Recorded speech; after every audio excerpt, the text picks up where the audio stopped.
Greetings and salutations, Afrolites. It is I, Afromandius, back with another video today.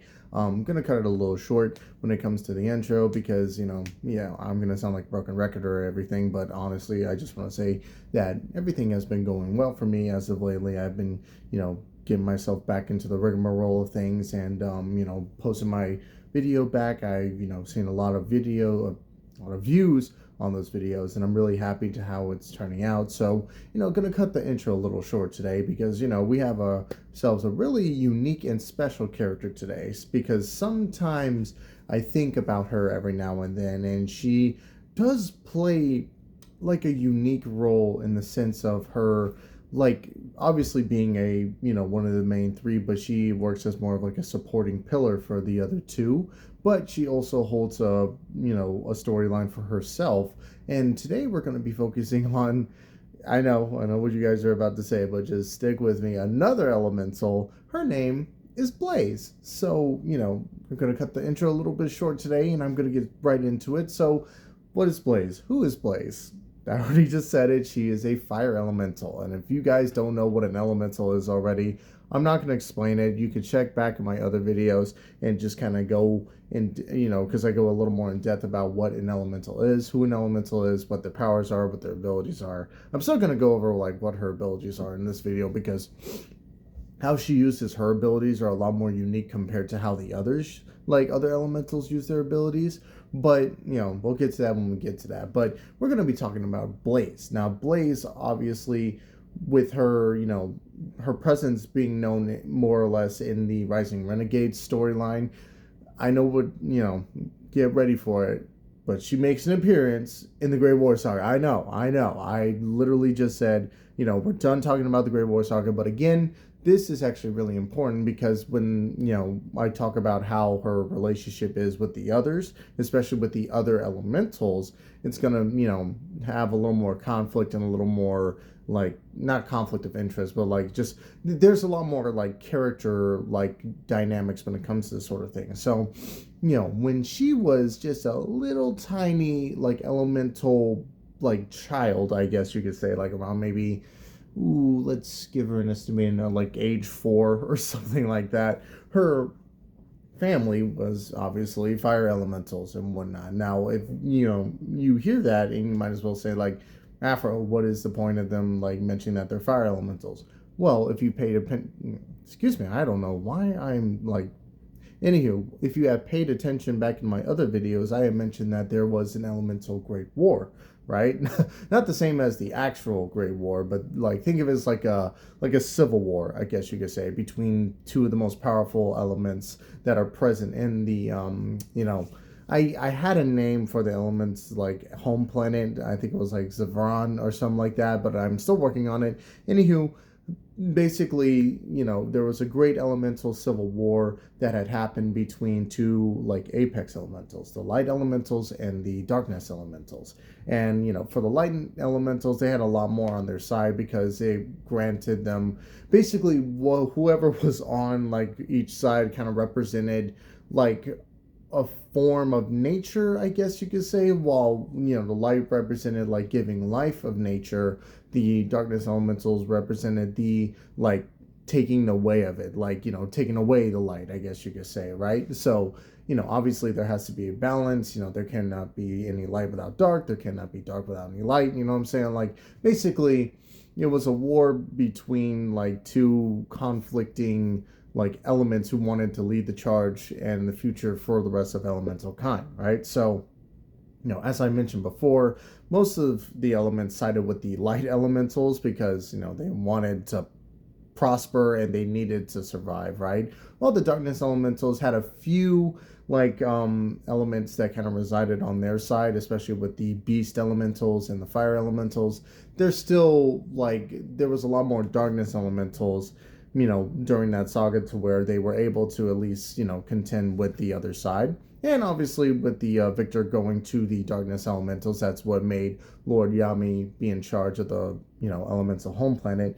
This kind of, set off like a lot of like tension between a lot of elements, especially when it came to the fire elementals, who we're seeing now as these ruthless monsters, and we're kind of like kind of pushed off and away from their, domain into their like other like domain, which was surrounded by like fiery volcanoes and stuff like, stuff like that. So, as I mentioned before, there's like different types of subsections of like elementals. So if you paid attention to my Clay Rockwell video, I had mentioned that there is, rock elementals and there's sand elementals.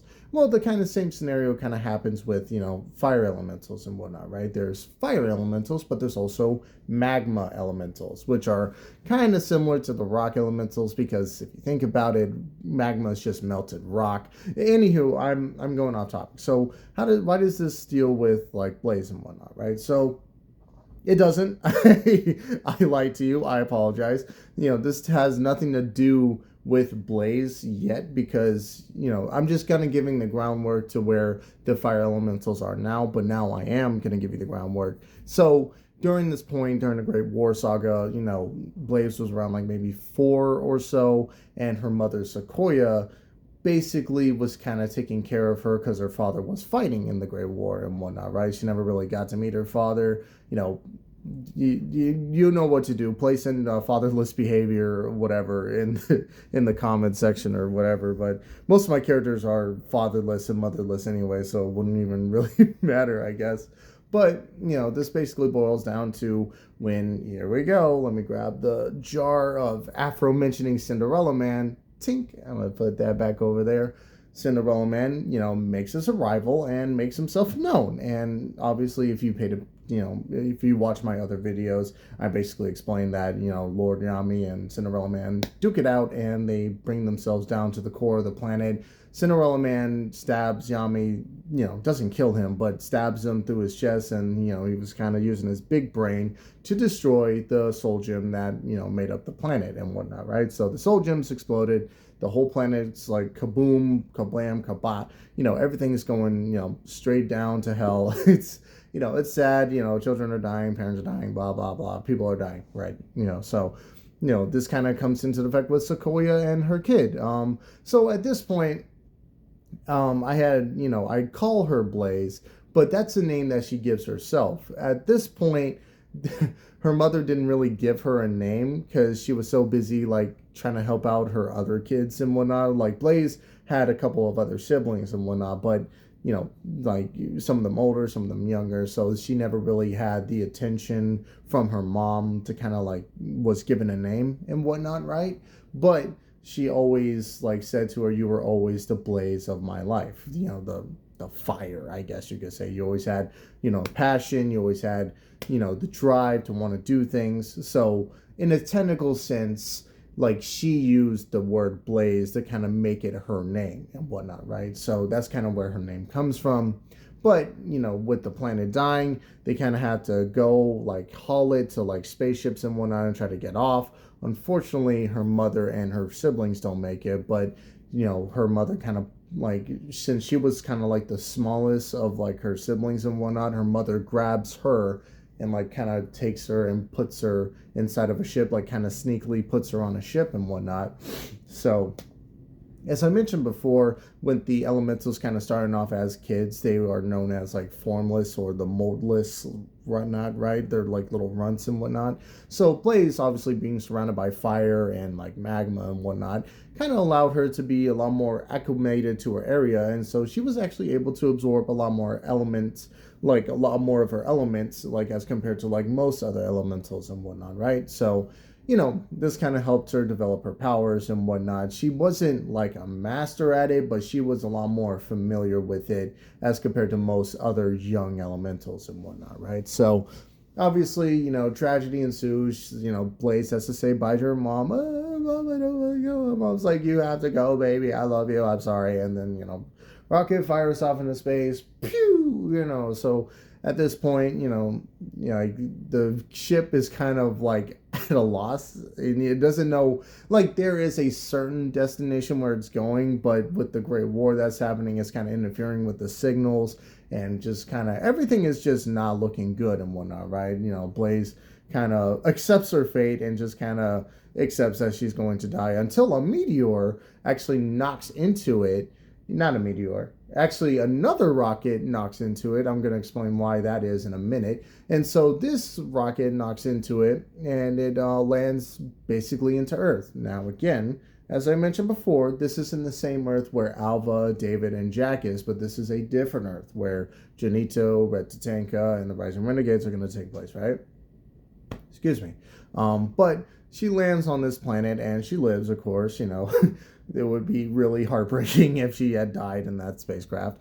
But she, you know, kind of gets out and she doesn't know what to do. She's on this planet. She's all by herself. She doesn't even have any siblings to where it could comfort her and, you know, remind her that, you know, everything's going to be okay. She's literally all by herself. Poor little thing. Oh no, this thing is going to die. But at this point, you know, she's kind of wandering the planet. You know, she lands in like, you know, this city called Neo York, which is basically my version of New York. And basically, this is kind of the point in time where she just kind of reevaluates and kind of thinks over what the heck just happened. Like, you know, at this point she was 4 years old, so you know she kind of had a consciousness and kind of figured out like what was going on and whatnot. But you know, she didn't know how to process that emotion because she lost all of her family and she didn't like know if they were going to come with her or not, and she just saw the planet explode. So she's just this poor lost red child walking around in New York.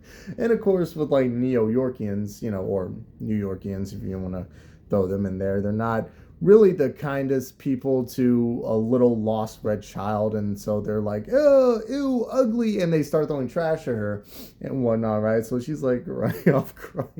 I shouldn't be laughing because it's quite tragic. It's very tragic, but in the grand scheme of things, this is actually going to play really well because, you know, she meets another child, and this child is a clown. And I know what you guys are thinking, like it's dressed up as a clown. Why is the child dressed up as a clown? It's like, no, my sweet dear viewers, he is an actual clown. He is a real 100%. You look at his DNA and it's clown. Like, this thing is a clown. This dude is a clown. He is born he was born as a clown and he will die as a clown. That's right, it's our boy Bonk makes his appearance in Blaze's story, and I'm not gonna like go doing like too in depth of what his origin story is because I'm gonna have a separate video about what his origin story is. But basically these two kind of meet up and they kind of survive together and whatnot, right? They Bonk is a little more experienced, you know. He kind of landed on, you know,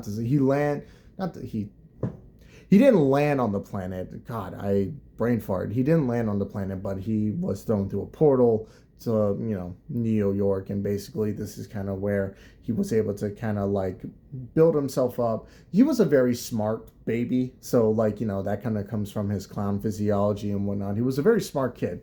Was able to build like elaborate like stuff to kind of help him like survive and whatnot. And Blaze, with her abilities of a fire elemental, she kind of, you know, helped him out as well. So with these two little little rugrats running around in the city, this kind of made little headlines for them. There's like the clown and the red girl like running around in New York, look out. Or there was the like, you know, rewards like, you know, find these two kids because they keep stealing bread from our bakery or whatever. So at this point in time, this is kind of where Bonk and Blaze kind of build up their relationship, you know, being not like, you know, love relationship, but like more platonic friends to like brother and sister and whatnot, right? So there was one night where they like go to an abandoned, you know, they realize that they can't really live out on the street because now they're like wanted for real, so they can't really sleep out in the street, so they got to find a little shelter that gets that. So they find this abandoned orphanage and they go there and they kind of just break in,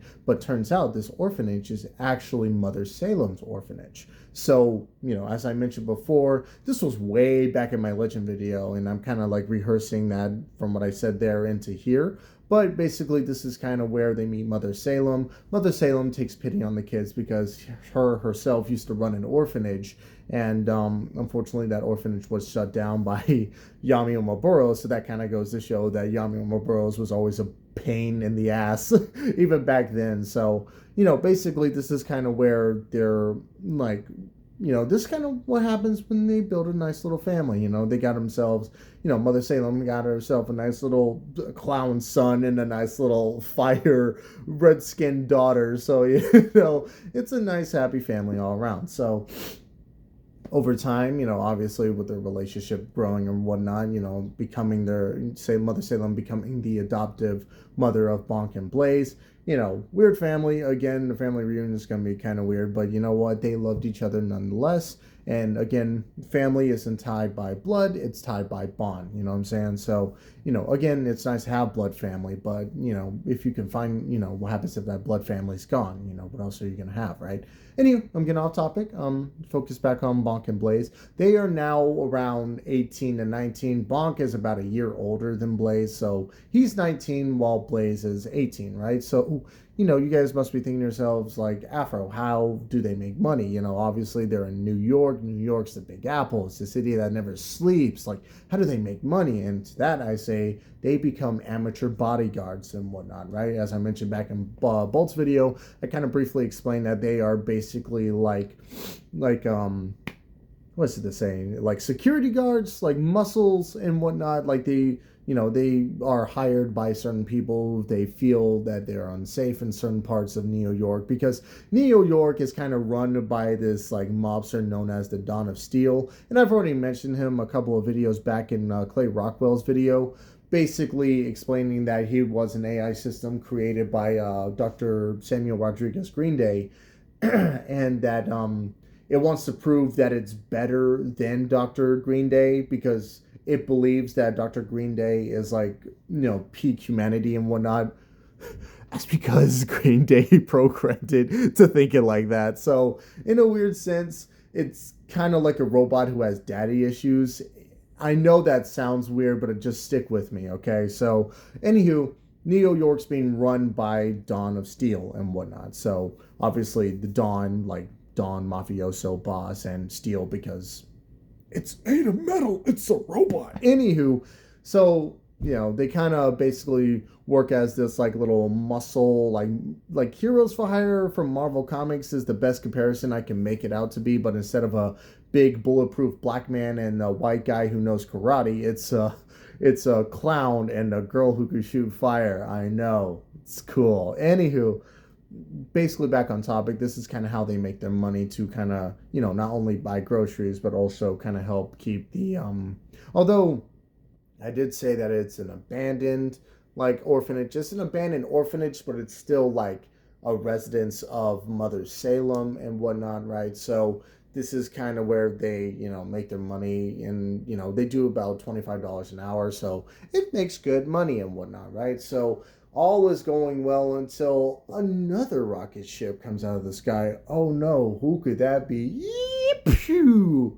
Obviously, if you watched my last video, this is Bolt's rocket ship. And so this is kind of where, Bonk and Blaze kind of meets Bolt, and, think of it as like an Avatar kind of scenario where this, like, Bonk is like really skeptical about like approaching this like rocket ship at all, but Blaze on the other hand recognizes this rocket ship because it's the same one that she came from her planet on, and so she realizes that there could be another elemental in there, and so they kind of basically have a back and forth argument. You know how siblings are and whatnot. It's like, oh, don't go there, I'm gonna go there, screw you. It's like, oh well, if you die, I'm not paying for your funeral, blah blah blah. So Bonk kind of hesitantly agrees, all right, fine, you can check it out, but as soon as anything's up, we're going. So Blaze goes to it, and she tries to get the rocket ship to open up. It opens up and pops out Bolt. I was about to say Bonk. Oh god, that's what happens when you have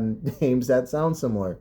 Anywho, Bolt pops out of the machine, and this is kind of the first time where Bolt, Bonk, and Blaze finally meet up. The three big B's and whatnot, right? So, obviously Blaze is taken aback by this because it's been a long time since she's seen just an elemental as a whole, and keep in mind that his father packed him enough essentials to kind of keep himself alive, but he didn't really pack him any clothing, I guess you could say. So the first thing that she sees, like a male elemental in a long time that's around her age, is just this bare butt naked elemental walking out of the ship, and he's toned and whatnot. So he's like nice and like well built and whatnot. So let's just say that Blaze kind of, is like, oh, oh.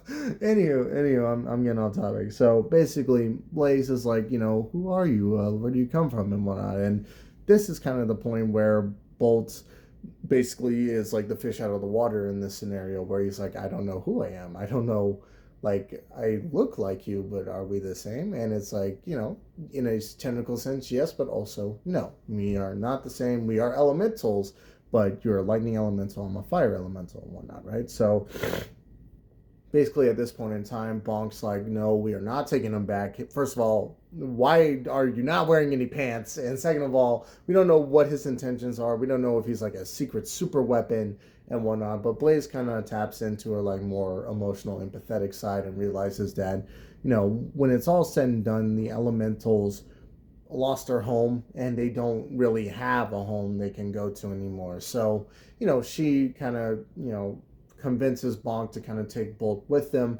And so, she she orders Bonk to take off like his like jacket and whatnot. And it's like, I'm not giving you, and she's like yells at him, because if that's one thing I will like am really excited to get into when I talk about her character and whatnot, is that she's a very emotional hothead, but it's like a loving hothead, I guess you could say. I'll talk about that when I get to her like morale and personality and whatnot. But basically she yells like, give me something that he can wear. And he's like, all right. So he rips off like a pair of his pants, and like they kind of use it to kind of make a makeshift towel for Bolt.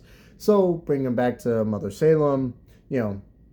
She kind of takes him in and, kind of trains her underneath her wing. So at this point in time, as I mentioned back in Bolt's video, they become, this new muscle for hire and whatnot. And as I mentioned back, like Bolt, when he sees the name Yami, it kind of like strikes him as like, we got to take this guy down and whatnot. And the others, again, as I mentioned before, Bonk doesn't want anything to do with the world government, and Blaze is like, we could do something if we just had a few more people and a little more muscle. And a little more muscle they do get. They get the attention of Kova, who works as a double spy for not only the Black Parade foundation for Yami, but also works for Black Flight and whatnot. So, and also Clay Rockwell's in there. Again, I'm still kind of writing how things are going to go out, but I had mentioned this back in their last video. When they do free Neo York from the Dawn of Steel, this kind of grabs the attention of Yami.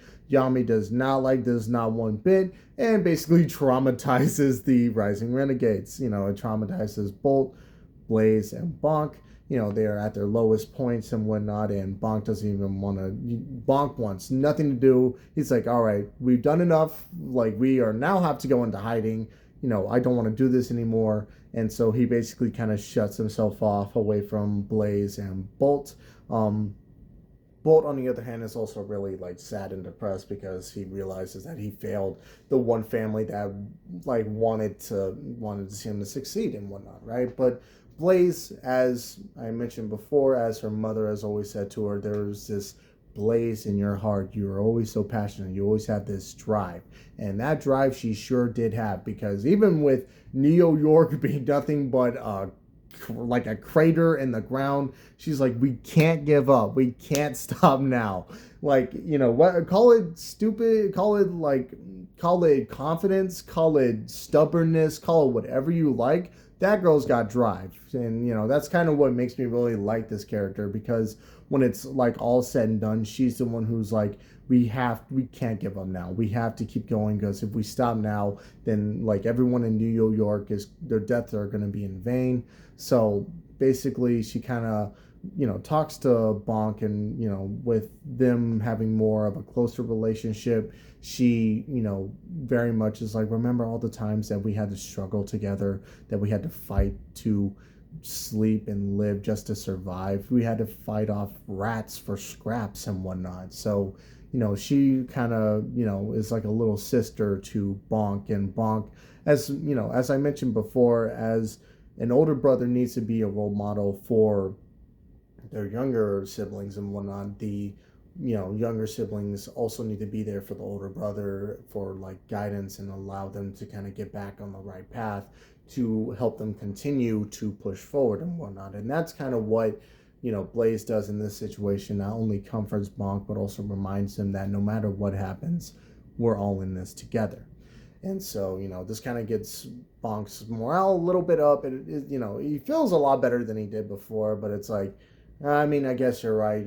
At the end of the day, if I do die, at least I'll want to die with my family and whatnot, right? So, that's Bonk. And then she goes to Bolt. And at this point, Bolt and, well, Blaze, obviously, she still has feelings for Bolt, but Bolt kind of pushes and shuts himself away because he realizes not only has he failed like his father, but also has failed Blaze, Bonk, Mother Salem, and has failed the only family that ever took him in. And so, at this point, he doesn't even want to talk, but Blaze kind of gives him that motivational speech that no matter what happens, that we are here and that we can do this together. And obviously the power of friendship, I'm still kind of writing it out, still kind of ironing things out, but this is kind of where, Blaze admits her love for Bolt, and Bolt kind of reciprocates that same feeling. Obviously, with him not knowing a lot of things, he doesn't know what his brain he doesn't know what his brain thinks, but he knows how his heart feels, and his heart feels something towards Blaze. And so, this kind of helps them kind of rekindle their love for one another, and they obviously kith, blah, blah, blah. This kind of helps kind of gain back his confidence, realizing that not only am I fighting for my father and my family, but now I'm fighting for you, my Blaze, my love, and corny stuff. Anywho, so as I mentioned before, this is kind of the point in time where they kind of gather all this stuff together. They're recruited by Black Flight, and it's revealed that Cobra was the double agent, blah, blah, blah.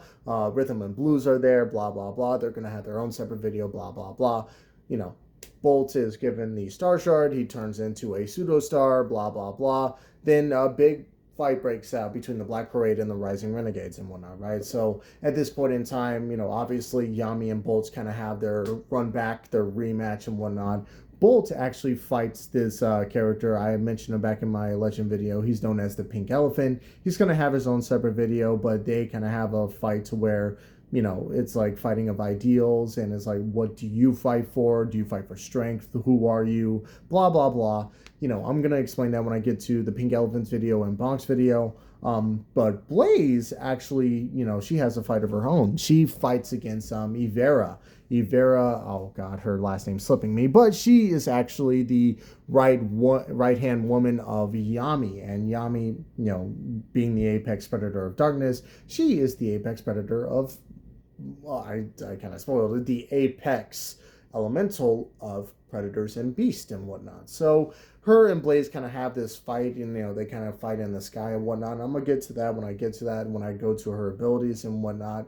But she kind of fights Evera, and she puts up a really good fight, especially considering that she's still considered a young elemental, and she's going up against an elemental that, one, has lived for thousands of years, and two, is an apex elemental. So that's not an easy feat to overcome and whatnot, but she does, and she actually taps into her new potential, realizing that not only can she control fire, but she also can control temperatures of other things. So as she's being pinned on the ground by Evera goes in for a strike, but Blaze actually grabs a rock and stabs her fingers inside of the rock and infuses it with so much heat that it becomes liquid magma.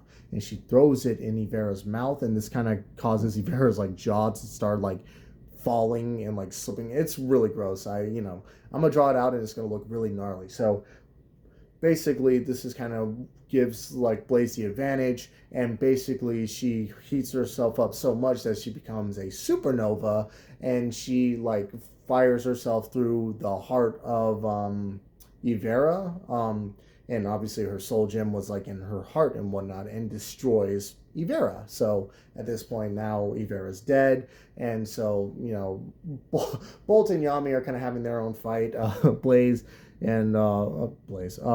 and Pink Elephant are having their fight, and Blaze, overcome her fight, and she won. And so, give a round of applause, good stuff, girl prowler, woohoo, but at this point, it's kind of becoming really dire because, Bolt and Yami are like, their battle is so immense that it's kind of taking it in between the stars and whatnot, and we see different stars go out in the night sky. And as I mentioned back in my legend video, Yami also had a star shard and became a pseudo star, and basically like spread his darkness throughout the galaxy to kind of evaporate like all life. That way only, elementals remain and whatnot. But Bolt like succeeds and overcomes that power and beats him, and not only that, but also, how am I trying to say this? Basically, he uses all of his power that he has being a light elemental. He basically absorbs the sun and uses that to basically evaporate and destroy Yami. So the sun is gone, and that is a bad thing because they need the sun. And so, not to say that, I mean to say like the sun, not to say the sun is gone, because I'm gonna, like, if you guys know, then but the sun isn't entirely gone, but it is starting to like collapse in on itself.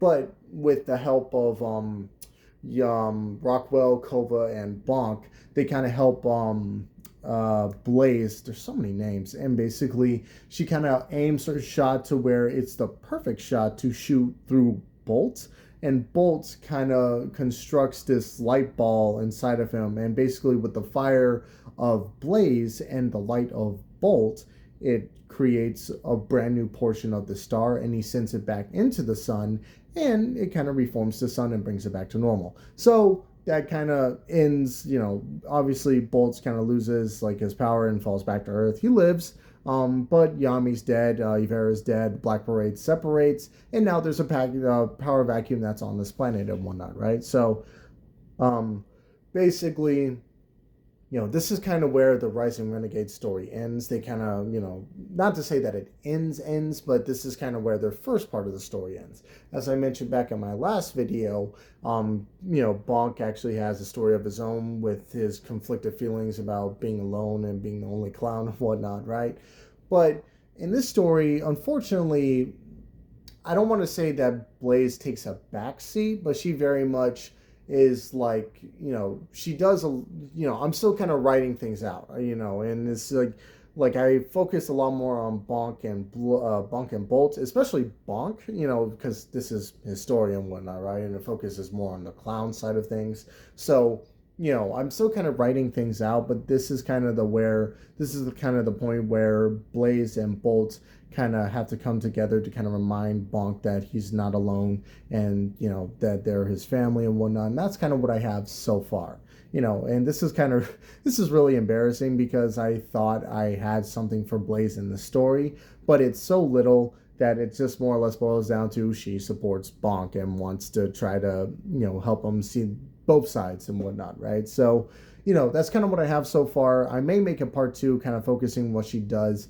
in the later half. I'm not really sure yet, or who knows, I may just explain it when I go over Rising Renegades Part 2, the Clown Chronicles, or whatever. I can't use Chronicles because Chronicles is already a thing. But that's kind of what I have for Blaze. Blaze is a very unique character, and I'm really glad to how she kind of plays her role in this story. So, this is what I have so far for her. So, let's talk about her powers and abilities and whatnot, right? So, again, moderate strength. Like, she's not like picking up buildings over her head or being Atlas or anything, but she has, she's able to contend somewhat with Bolt. Obviously, Bolt, being superior and whatnot with his elemental powers and whatnot. She can throw cars and stuff like that. She is strong, but she's not like Alva or Jack levels of strength, right? Moderate speed, she's not really, she's fast. She's able to keep up with the Bolt, but she's not like, lightning or anything, she's like fire and whatnot. And I'm going to explain like what her mode of transportation is when I get to her, other subsects and whatnot, right? So obviously, moderate intelligence. Again, she's not building machines or anything. That's actually for Bonk. Bonk's the smart one of the group, right? So she's not building machines, but she is actually quite intelligent because of her being around Bonk and Bonk teaching her a few things. So she knows how to kind of like tinker with some things, but she's not like, she's not building a ray gun out of scrapping parts and whatnot, right? So no, good durability. As I mentioned before back in Bonk's video, he, is quite durable. And again, if you were to take Mike Tyson, like prime Mike Tyson, and were to like sock her, it's not really going to hurt her. But again, if you were an elemental, then that would hurt and whatnot, right? It takes an elemental to take down an elemental, as I mentioned before. And obviously, all the other elemental abilities she can use. She has pyrokinesis. She can turn her fire into different types of weapons. But she also has the ability of flight, and I'm going to explain why that is right now. That she basically turns her like arms into these phoenix-like wings, and as I mentioned back, fighting Ivera and whatnot, this kind of helps her kind of take more of a sky advantage. Now, obviously, Ivera grows wings and fights her in the sky as well, but this is kind of where her quickness and agility comes from. She's quite agile and she's very flexible, and so she, uses that speed and uses like her fire wings to kind of shoot like not fire weathers, but like fire feathers, but like fireballs and stuff like that. Again, I'm sorry, I had a really big breakfast, but she also uses that to her advantage, and that's kind of her mode of transportation, is just using her fire wings and whatnot to take on Ivera and whatnot. So as I mentioned before, she also has the ability to turn supernova, or as she calls it, the Phoenix Nova. And basically this is kind of the hottest that a fire elemental can reach before causing an explosion and whatnot. So, at this point in time, that's kind of what helps her defeat Ivera and destroy her gemstone and, and whatnot. So that's kind of her powers and abilities. If you don't, basically it's the same as any elemental. Unfortunately, as I mentioned before, she is a young elemental, so she can't really like morph her body into the fire portions yet, but she does learn how to do that in the second story, and that will come in when I like write it out, right? So basically that's her powers and abilities. Where does this character morally stand? Obviously she's a good girl. She's a good tootie goody two shoes and whatnot, right? So obviously with her being a part of the Rising Renegade, she stands on the side of good and wants to release the world of the evil clutches of Yami. But there's also like for her, she kind of has a bit of a temper.